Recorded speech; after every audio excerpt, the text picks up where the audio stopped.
कहते हैं हर सफर में एक ऐसा मोड़ आता है जब हमें लगने लगता है कि शायद हमें वापस लौट जाना चाहिए। लेकिन वहीं दिल के किसी कोने में यह भी यकीन होता है कि अगर आज रुके तो शायद कभी अपनी मंजिल तक नहीं पहुंच पाएंगे। द अल्केमिस्ट की कहानी में सेंटियागो भी अपने ऐसे ही एक मोड़ पर खड़ा है जहां उसे तय करना है कि वो आगे बढ़े या वापस लौट जाए। इस एपिसोड में हम जानेंगे कि कैसे सपनों की तलाश कभी कभी हमारी उम्मीद से कहीं ज्यादा चुनौतीपूर्ण हो जाती है, लेकिन वहीं से असली सफर शुरू होता है। आप सुन रहे हैं द कहानीबाज, जहां हम आज सेंटियागो के सफर के अगले पड़ाव पर चलेंगे और देखेंगे कि कैसे सपने कभी कभी हमें हमारी सोच से भी दूर ले जाते हैं, सिर्फ हमारी मंजिल के करीब। तो चलिए शुरू करते हैं आज का एपिसोड। जब वो अंततः उस चीज पर ध्यान एकाग्र कर सका जो वो पढ़ रहा था, तो उसे पुस्तक ज्यादा बेहतर लगने लगी। उस दिन बर्फ गिर रही थी जब शव को दफनाने का वो संस्कार किया जा रहा था, और इससे उसे सर्दी का जो एहसास हुआ वो उसको अच्छा लगा। वो अभी पढ़ ही रहा था कि तभी एक बूढ़ा आदमी आकर उसकी बगल में बैठ गया और उससे बातचीत करने की कोशिश करने लगा। वो लोग क्या कर रहे हैं? बूढ़े ने चौक में मौजूद लोगों की ओर इशारा करते हुए पूछा। काम कर रहे हैं, लड़के ने बूढ़े को यह एहसास दिलाने की गरज से कि वो अपनी पुस्तक पर ध्यान देना चाहता है, रूखे ढंग से जवाब दिया। दरअसल वो दुकानदार की बेटी के सामने अपनी भेड़ों का ऊन काटने के बारे में सोच रहा था, ताकि लड़की देख सके कि वो मुश्किल काम कर सकता है। इस दृश्य की कल्पना वो पहले भी कई बार कर चुका था। उस दृश्य में वो हर बार जब भी लड़की को समझाता कि भेड़े का ऊन पीछे से आगे की ओर काटना होता है, तो लड़की मंत्रमुग्ध होकर उसे देखने लगती थी। उसने कुछ अच्छे किस्से भी याद करने की कोशिश की ताकि वो उन्हें ऊन काटते समय लड़की को सुना सके। इनमें से ज्यादातर किस्से उसने पुस्तकों में पढ़े थे, लेकिन उसने सोचा कि वो उनको इस तरह पेश करेगा जैसे वो उसके निजी अनुभव हो। वो इस फर्क को कभी नहीं समझ पाएगी क्योंकि उसे पढ़ना नहीं आता था। इस बीच वो बूढ़ा उसको बातचीत में लगाने की अपनी कोशिशें करता रहा। उसने लड़के से कहा कि वो थका हुआ है और प्यासा है, और फिर उसने लड़के की वाइन से एक चुस्की लेने की इच्छा जाहिर की। लड़के ने इस उम्मीद से अपनी बोतल बूढ़े के आगे कर दी कि ताकि इससे बूढ़े उसे अकेला छोड़ देगा, लेकिन बूढ़ा बात करना चाहता था और उसने लड़के से उस पुस्तक के बारे में पूछा जो वो पढ़ रहा था। लड़के का मन कर रहा था कि वो रुखाई बरतते हुए किसी दूसरी बेंच पर चला जाए, लेकिन फिर उसे अपने पिता की यह सीख याद आई कि हमें बुजुर्गों की इज्जत करनी चाहिए। इसलिए उसने वो पुस्तक बूढ़े को पकड़ा दी, दो वजहों से। पहली ये कि वो खुद ही नहीं जानता था कि पुस्तक के शीर्षक का उच्चारण कैसे करे, और दूसरी ये कि अगर बूढ़े को पढ़ना नहीं आता होगा तो वो खुद ही शायद शर्मिंदा होकर किसी दूसरी बेंच पर चला जाएगा। बूढ़े ने पुस्तक को हर तरफ से देखते हुए कहा, मानो वो कोई अजीबो गरीब चीज हो। ये एक महत्वपूर्ण पुस्तक है, लेकिन इसे पढ़कर वाकई खीज होती है। लड़के को झटका लगा। मतलब ये कि बूढ़ा न केवल पढ़ना जानता था बल्कि उस पुस्तक को भी वो पढ़ चुका था। और अगर पुस्तक खींच पैदा करने वाली थी जैसा कि बूढ़े का कहना था, तो लड़के के पास अभी भी मौका था कि वो उसकी जगह कोई दूसरी पुस्तक ले आता। यह ऐसी पुस्तक है जो वही बात कहती है जिसे दुनिया की लगभग सभी पुस्तकें कहती हैं, बूढ़े ने कहा। यह पुस्तक बताती है कि लोग अपनी नियति का चयन खुद नहीं कर पाते, और पुस्तक अंततः यह कहती है कि हर कोई दुनिया के सबसे बड़े झूठ में विश्वास करता है। दुनिया का वो सबसे बड़ा झूठ क्या है? लड़के ने अचरज से भरकर पूछा। वो ये है, अपने जीवन के खास मकाम पर हमारा उस चीज पर कोई वश नहीं रह जाता जो हमारे साथ हो रहा होता है, और हमारी जिंदगियां नियति द्वारा नियंत्रित होने लगती हैं। ये दुनिया का सबसे बड़ा झूठ है। ऐसा तो मेरे साथ कभी नहीं हुआ, लड़के ने कहा। मेरे परिवार के लोग मुझे पादरी बनाना चाहते थे, लेकिन मैंने गरड़िया बनने का फैसला किया। ज्यादा अच्छा है, बूढ़े ने कहा, क्योंकि तुम्हें वाकई सफर करना अच्छा लगता है। यह जानता है कि मैं क्या सोच रहा हूं, लड़के ने मन ही मन कहा। इस बीच बूढ़ा पुस्तक के पन्ने पलटने लगा था। लगता था जैसे पुस्तक वापस करने का उसका कोई इरादा ना हो, लड़के ने ध्यान दिया कि बूढ़े की पोशाक विचित्र सी थी। वो किसी अरबी की तरह लग रहा था, जिनकी मौजूदगी इन इलाकों में असामान्य बात नहीं थी। अफ्रीका टरीफा से कुछ ही घंटों की दूरी पर था। आपको नाव से संकरी खाड़ी को पार करने की जरूरत थी। अरबी शहर में अक्सर दिखाई दे जाते थे, खरीदारी करते हुए और दिन में कई बार अपनी विचित्र सी प्रार्थनाएं करते हुए। आप कहाँ के रहने वाले हैं? लड़के ने पूछा। बहुत सी जगहों का। बहुत सी जगहों का तो कोई नहीं हो सकता, लड़के ने कहा। मैं एक गडरिया हूं और मैं बहुत सी जगहों पर गया हूं, लेकिन मैं तो एक ही जगह का रहने वाला हूं। वो शहर एक प्राचीन किले के पास है। मेरा जन्म वहीं हुआ था। तब ठीक है, हम कह सकते कि मेरा जन्म सलेम में हुआ था। लड़का नहीं जानता था कि सलेम कहाँ है, लेकिन वो पूछना भी नहीं चाहता था, क्योंकि उसे डर था कि इससे वो अज्ञानी लगेगा। वो कुछ देर चौक के लोगों की ओर देखता रहा। वो यहाँ वहाँ आ जा रहे थे और सब के सब बहुत व्यस्त दिखाई दे रहे थे। अच्छा, तो सलेम कैसा है? उसने सुराग लेने की कोशिश की। वैसा ही जैसा हमेशा से रहा है। अभी भी कोई सुराग नहीं, लेकिन इतना वो जानता था कि सलेम इंडालूसिया में तो नहीं था। अगर होता तो उसने उसके बारे में जरूर सुना होता। और आप सलेम में करते क्या हैं? लड़का पीछे पड़ा रहा। मैं सलेम में क्या करता हूं? बूढ़ा हंस पड़ा। दरअसल मैं सलेम का राजा हूं। लोग अजीबो गरीबे बातें करते हैं, लड़के ने सोचा। कभी कभी लगता है कि भेड़ों के साथ रहना ही बेहतर है, जो कुछ भी नहीं कहती, जो कुछ नहीं कहती। और उससे भी बेहतर है कि आप अकेले हों, बस आपकी पुस्तक भर आपके साथ हो। जब आपका मन उनके किस्से सुनने का होता है, तो वे आपको अपने आश्चर्यजनक किस्से सुनाती हैं। लेकिन जब आप लोगों से बात करते हैं, तो उनसे आपको ऐसी विचित्र बातें सुनने को मिलती है कि आपको ये भी नहीं सूझता कि बातचीत जारी कैसे रखी जाए। मेरा नाम मेल्की है, बूढ़े ने कहा। तुम्हारे पास कितनी भेड़ें हैं? काफी, लड़के ने कहा। वो समझ रहा था कि बूढ़ा उसकी जिंदगी के बारे में और भी कुछ जानना चाहता था। तब तो ये एक समस्या है। अगर तुम्हें लगता है कि तुम्हारे पास काफी भेड़ें हैं, तो मैं तुम्हारी कोई मदद नहीं कर सकता। लड़के को अब खीज होने लगी थी। वो तो कोई मदद मांग नहीं रहा था। ये तो खुद बूढ़ा था, जिसने उससे उसकी वाइन पीने को मांगी थी और बातचीत शुरू की थी। मुझे मेरी पुस्तक दीजिए, लड़के ने कहा। मुझे जाना है, अपनी भेड़ों को इकट्ठा कर आगे की यात्रा पर निकलना है। बूढ़े ने कहा, मुझे अपनी भेड़ों का 10वां हिस्सा दे दो, तो मैं तुम्हें बताऊंगा कि तुम छिपे हुए खजाने को कैसे हासिल कर सकते हो। लड़के को अपना ख्वाब याद आया और सहसा सारी स्थिति उसके सामने साफ हो गई। बुढ़िया ने उससे कोई पैसे नहीं लिए थे, लेकिन ये बूढ़ा, जो मुमकिन है उसका पति हो, कोई ऐसा तरीका खोज रहा है कि वो एक ऐसी चीज के बारे में जानकारी देने के बदले ज्यादा पैसा ऐंठ सके, जिस चीज का वजूद भी ना हो। ये बूढ़ा भी शायद जिप्सी है। लेकिन इसके पहले कि लड़का कुछ कह पाता, बूढ़े ने लकड़ी का एक टुकड़ा उठाया और चौक के फर्श की रेत पर उससे कुछ लिखने लगा। उसकी छाती से कोई चीज इतनी तेजी से चमकी कि पल भर को लड़के की आंखें चौंधिया गईं।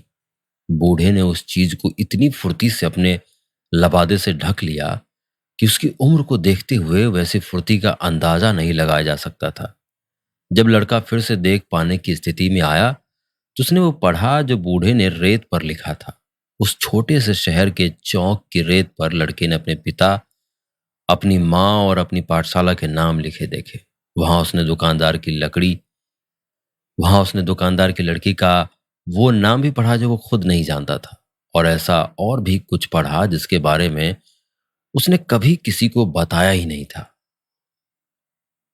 मैं सलेम का राजा हूं, बूढ़े ने कहा था। आखिर एक राजा किसी गड़रिए से बात क्यों करेगा? लड़के ने विस्मय और संकोच के साथ पूछा। बहुत सी वजह, लेकिन फिलहाल सबसे महत्वपूर्ण वजह यह है कि तुम अपनी नियति को खोजने में कामयाब रहे हो। लड़का नहीं जानता था कि व्यक्ति की नियति क्या होती है। वही जो तुम हमेशा से पाना चाहते हो, वही जो तुम हमेशा से पाना चाहते रहे थे। अपनी जवानी में हर कोई जानता है कि उसकी नियति क्या है। उनकी जिंदगी के उस मकाम पर सब कुछ साफ होता है और सब कुछ मुमकिन होता है।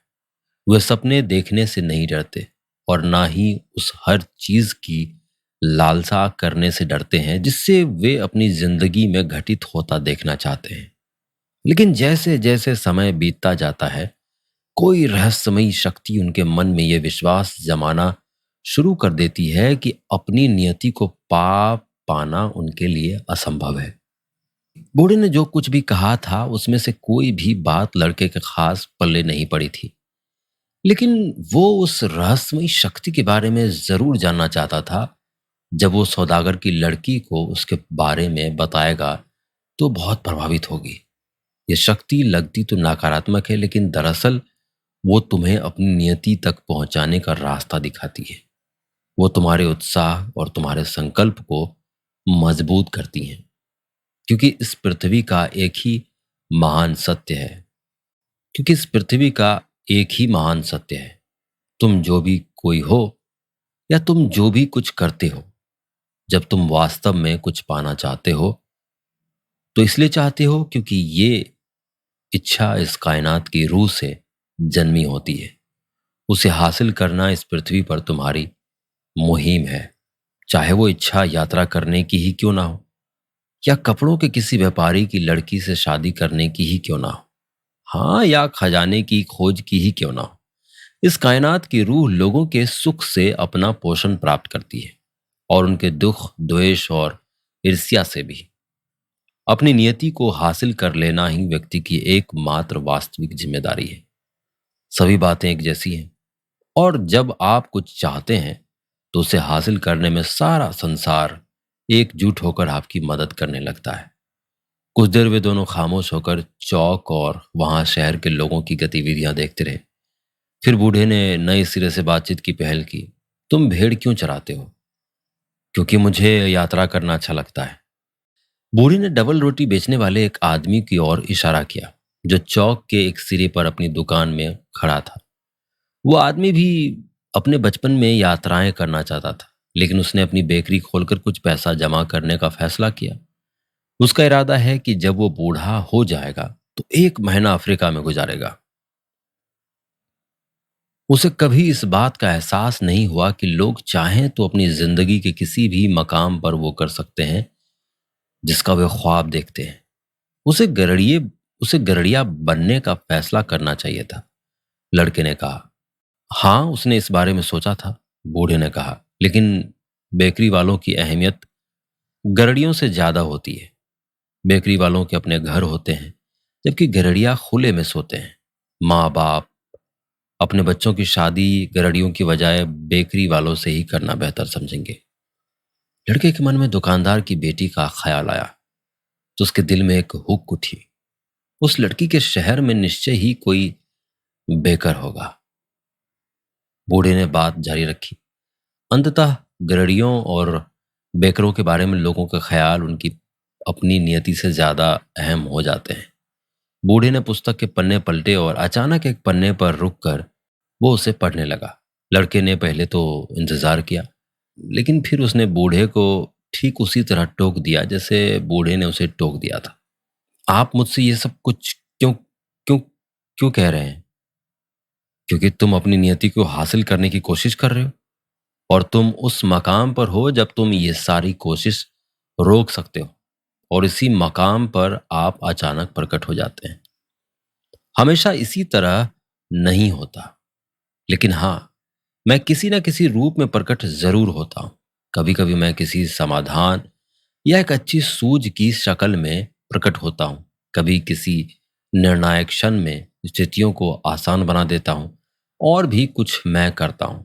लेकिन ज्यादातर मामलों में लोगों को इस बात का एहसास ही नहीं होता कि मैंने उनके लिए कुछ किया है।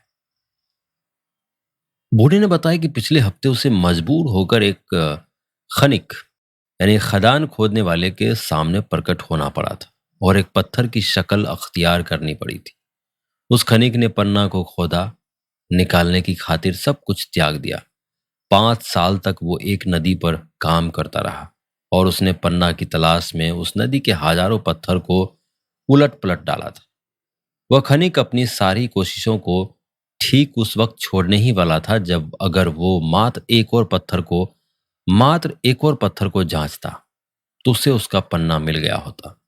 क्योंकि वो खनिक अपनी नियति की खातिर हर चीज की कुर्बानी दे चुका था, इसलिए बूढ़े ने उसमें भागीदारी करने का फैसला किया। उसने खुद को एक पत्थर में बदल लिया जो लुढ़कता हुआ उस खनिक के पैर के पास तक चला गया। खनिक के 5 साल व्यर्थ गए थे, जिससे वो इतना नाराज और कुंठित था कि उसने उस पत्थर को उठाकर एक तरफ फेंक दिया। लेकिन उसने उसको इतनी जोर से फेंका था कि जिस पत्थर से वो टकराया वो टूट गया और उस टूटे हुए पत्थर में संसार का सबसे सुंदर पन्ना फंसा हुआ था। लोग अपनी जिंदगी की शुरुआती वर्षों में ही अपने होने की वजह को समझ जाते हैं। बूढ़ी ने खास तरह के तीखे लहजे में कहा। शायद इसीलिए वे जल्दी ही कोशिश करना भी बंद कर देते हैं, लेकिन होता यही है। लड़के ने बूढ़े को याद दिलाया कि उसने छिपे हुए खजाने के बारे में कुछ कहा था। खजाना पानी के तेज बहाव से उजागर होता है और वही तेज बहाव उसे दफना देता है। बूढ़े ने कहा, अगर तुम अपने खजाने के बारे में जानना चाहते हो तो तुम्हें अपनी भेड़ों का 10वां हिस्सा मुझे देना होगा, और अगर मैं अपने खजाने का 10वां हिस्सा देने का वादा करूं तो। बूढ़े के चेहरे पर निराशा दिखाई दी। अगर तुम उस चीज को देने के वादे के साथ शुरू करोगे तो तुम्हारे पास अभी है ही नहीं, तो उस चीज को हासिल करने की दिशा में काम करने की तुम्हारी इच्छा ही नहीं रह जाएगी। लड़के ने उसे बताया कि वो तो खजाने का 10वां हिस्सा देने का वादा एक जिप्सी से पहले ही कर चुका है। जिप्सी लोगों से ऐसे वादे कराने में माहिर होते हैं। बूढ़े ने गहरी सांस लेते हुए कहा, खैर ये अच्छा है कि तुमने ये सीख लिया है कि जिंदगी में हर चीज के लिए कीमत चुकानी होती है। यही तो वो चीज है जो प्रकाश के योद्धा, वॉरियर्स ऑफ द लाइट, सिखाने की कोशिश करते हैं। बूढ़े ने लड़के को पुस्तक लौटा दी। कल इसी वक्त अपनी भेड़ों का 10वां हिस्सा मुझे ला कर दो और मैं तुम्हें छिपे हुए खजाने को हासिल करने का तरीका बताऊंगा। Good afternoon. और वो चौक के कोने में गायब हो गया। लड़का फिर से अपनी पुस्तक पढ़ने लगा, लेकिन अब उसका मन नहीं लग रहा था। वो तनाव में था और परेशान था, क्योंकि वो जानता था कि बूढ़े का कहना सही था। वो बेकरी गया जहां से उसने ब्रेड खरीदी और सोचता रहा कि बूढ़े ने इस बेकर के बारे में जो कुछ कहा था वो उसे बताए या नहीं बताए। कभी कभी चीजों को उनके हाल पर छोड़ देना ही अच्छा होता है। उसने मन ही मन सोचा और चुप रहने का ही फैसला किया। अगर वो कुछ भी कह देता तो बेकर 3 दिन तक सब कुछ छोड़ देने के बारे में सोचता रहेगा। भले ही उसे अब इन सब चीजों की आदत पड़ चुकी है, इसीलिए वो शहर में भटकने लगा और चलते चलते नगर के द्वार पर जा पहुंचा। वहां एक छोटी सी इमारत थी जिसकी खिड़की से लोग अफ्रीका जाने के लिए टिकट खरीदते थे, और उसे मालूम था कि मिस्र अफ्रीका में है। क्या मैं तुम्हारी कुछ मदद कर सकता हूं? खिड़की के पीछे बैठे आदमी ने पूछा। शायद कल, लड़के ने वहां से आगे बढ़ते हुए कहा। अगर वो अपनी एक भेड़ बेच दे तो उसके पास इतना पर्याप्त पैसा होगा कि वो आसानी से खाड़ी के दूसरे किनारे पर पहुंच जाएगा। इस ख्याल ने उसे डरा दिया। एक और ख्वाब देखने वाला टिकट बेचने वाले ने जाते हुए लड़के को देखकर अपने सहयोगी से कहा, उसके पास यात्रा करने लायक पैसा नहीं है। टिकट की खिड़की पर खड़े खड़े लड़के को अपनी भेड़ों की याद आई और उसने फैसला किया कि उसे गरड़िया ही बने रहना चाहिए। 2 साल में उसने चरवाहे के काम से संबंधित सारी चीजें सीख ली थी। वो भेड़ों का ऊन निकालना जानता था, गर्भवती भेड़ों की देखभाल करना जानता था और भेड़ों को भेड़ियों से बचाना जानता था। वो इंडालूसिया के सारे मैदानों और चारागाहों से वाकिफ था और उसे अपनी एक एक भेड़ के वाजिब दाम की जानकारी थी। उसने लंबे से लंबे रास्ते से अपने दोस्त के तबेले पर लौटने का फैसला किया। जब वो शहर के किले के करीब से होकर गुजरा तो उसने अपनी वापसी को लगाम दी और पत्थर की उस ढलान पर चढ़ गया जो दीवार के ऊपर तक जाती थी। वहां से वो दूर अफ्रीका को देख सकता था। कभी किसी ने उससे कहा था कि ये वही जगह थी जहां से मुर आए थे और उन्होंने सारे स्पेन पर कब्जा कर लिया था। जहां वो बैठा था वहां से वो लगभग सारा शहर देख सकता था। उस चौक समेत जहां बैठकर उसने बूढ़े से बातचीत की थी। बुरा हो उस घड़ी का जब वो बूढ़ा मुझे मिला था, उसने सोचा। वो तो सिर्फ उस औरत की तलाश में शहर में आया था जो उसके सपने को पढ़ सकती थी। लेकिन वो औरत और वो बूढ़ा दोनों ही उसके गरड़िया होने से जरा भी प्रभावित नहीं हुए। वे ऐसे एकाकी व्यक्ति हैं जिनका दुनिया की चीजों पर से विश्वास उठ चुका है और वे ये समझ ही नहीं पाते कि एक गरड़िए को अपनी भेड़ों से कितना लगाव होता है। वो अपने रेवड़ की एक एक भेड़ को जानता था। वो जानता था कि कौन कौन सी लंगड़ी है, कौन अब से 2 महीने बाद बच्चा जनने वाली है और कौन सबसे ज्यादा आलसी है। वो उनका ऊन कतरना जानता था, वो उनको हलाल करना जानता था। उसने सोचा कि अगर मैंने कभी उनको छोड़ दिया तो ये बहुत दुख झेलेंगी। हवा तेज हो चली थी। वो उस हवा से वाकिफ था। लोग उसे लिवेंटर कहते थे क्योंकि मोर इसी पर सवार होकर भूमध्य सागर के पूर्वी छोर पर बसे लिवेंट से यहां आए थे। लिवेंटर और भी तेजी से बहने लगी। मैं यहां हूं अपनी भेड़ों और अपने खजाने के बीच, लड़के ने सोचा।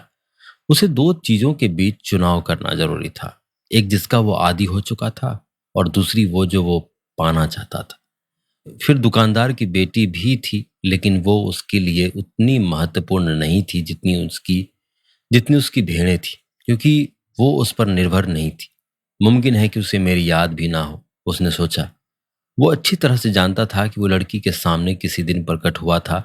लड़की को इससे कोई फर्क नहीं पड़ा था, क्योंकि लड़की के लिए हर दिन एक जैसा था। और जब हर दिन अगले दिन जैसा ही होता है तो इसलिए होता है क्योंकि लोग उन अच्छी घटनाओं को पहचान ही नहीं पाते जो उनको जीवन में सूरज के उगने के साथ हर दिन घटित होती है। मैं अपनी माँ, अपने पिता और अपने नगर के किले को पीछे छोड़ आया हूँ। उनको मेरे दूर चले जाने की आदत पड़ चुकी है। उसी तरह मुझे भी उनसे दूर रहने की आदत पड़ चुकी है। भेड़ों को भी मेरे उनके साथ ना होने की आदत पड़ जाएगी, लड़के ने सोचा। जहां पर वो बैठा था वहां से वो चौक को देख सकता था। बेकार की दुकान पर लोगों की आवाजाही अभी भी जा रही थी। जिस बेंच पर बैठकर उसने बूढ़े से बातचीत की थी वहां अब एक नौजवान जोड़ा बैठा हुआ था और वे चुंबन ले रहे थे। वो बेकर, उसने मन ही मन कहा और उस ख्याल को अधूरा ही छोड़ दिया। लिवेंडर और भी तेज होती जा रही थी और वो उसके दबाव को अपने चेहरे पर महसूस कर रहा था। हाँ, ये हवा मूरों को लाई थी, लेकिन ये रेगिस्तान और पर्दानशीन औरतों की गंध भी तो अपने साथ लाई थी। ये अपने साथ उन आदमियों का पसीना और सपने भी लाई थी जो कभी अज्ञात की खोज में और सोने तथा साहसिक कारनामों की खोज में और पिरामिडों की खोज में निकल पड़े थे। लड़के को हवा की आजादी से ईर्ष्या महसूस हुई और उसने पाया कि वह खुद भी वैसे ही आजादी हासिल कर सकता है। सिवा उसके और कुछ भी तो नहीं था जो उसे रोक सकता था। भेड़ें, सौदागर की बेटी और इंडालोसिया के मैदान तो उसके गंतव्य के रास्ते की सीढ़ियां मात्र थी। अगले दिन दोपहर में लड़का उस बूढ़े से मिला। वो अपने साथ 6 भेड़ें लेकर आया था। मुझे आश्चर्य है, लड़के ने कहा। मेरे दोस्त ने सारी भेड़ें तुरंत खरीद ली। उसका कहना था कि अगर वो तो हमेशा से एक गड़िया बनने का ख्वाब देखता रहा था और ये भविष्य की दिशा में एक अच्छा संकेत था। हमेशा हमेशा ऐसा ही होता है, बूढ़े ने कहा। इसे अनुकूलता का सिद्धांत कहते हैं। जब आप पहली बार ताश के पत्ते खेलते हैं और आपको लगभग पक्का यकीन होता है कि आप जीत जाएंगे, शुरुआत करने वाले की किस्मत। ऐसा क्यों होता है? क्योंकि एक ऐसी ताकत है जो चाहती है कि तुम अपने गंतव्य तक पहुंच सको। ये कामयाबी के स्वाद के साथ आपकी भूख भड़काती है। फिर वो बूढ़ा उन भेड़ों का निरीक्षण करने लगा और उसने देखा उनमें से एक भेड़ लंगड़ी थी। लड़के ने समझाया कि ये उतनी महत्वपूर्ण बात नहीं है क्योंकि वो झुंड के सबसे ज्यादा समझदार भेड़ है और सबसे ज्यादा ऊन देती है। खजाना कहाँ है? उसने पूछा। वो मिस्र में है, पिरामिडों के पास। लड़का भौचक्का रह गया। यही बात तो उस बुढ़िया ने कही थी, लेकिन उसने बदले में कुछ भी नहीं लिया था। खजाना हासिल करने के लिए तुम्हें भविष्य सूचक संकेतों का अनुसरण करना होगा। परमेश्वर ने हर किसी के लिए एक मार्ग तैयार किया हुआ है। तुम्हें सिर्फ उन भविष्य सूचक संकेतों को पढ़ना होगा जो उसने तुम्हारे लिए छोड़े हुए हैं। लड़का कोई जवाब दे पाता इसके पहले ही एक तितली उसके और बूढ़े के बीच आकर फड़फड़ाने लगी। उसे एक बात याद आई जो एक बार उसके दादा ने उससे कही थी। तितलियां भविष्य की सूचना देने वाला एक अच्छा संकेत होती है, झिंगरों की तरह और उम्मीदों की तरह, छिपकलियों की तरह और चार पत्तों वाली घास की तरह।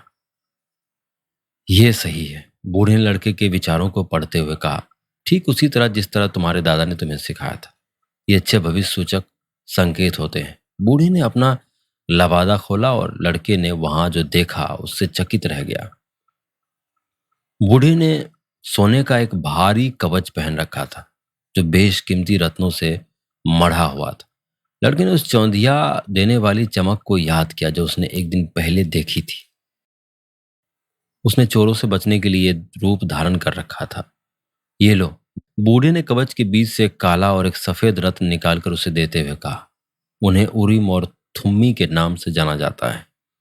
काले का अर्थ है हाँ और सफेद का अर्थ है नहीं। जब तुम्हें भविष्य सूचक संकेतों को पढ़ने में मुश्किल पेश आएगी तो वे उनको पढ़ने में तुम्हारी मदद करेंगे। सवाल हमेशा इस तरह करना जिसका जवाब हाँ या ना में हो। लेकिन अगर मुमकिन हो तो अपने फैसले खुद ही लेना।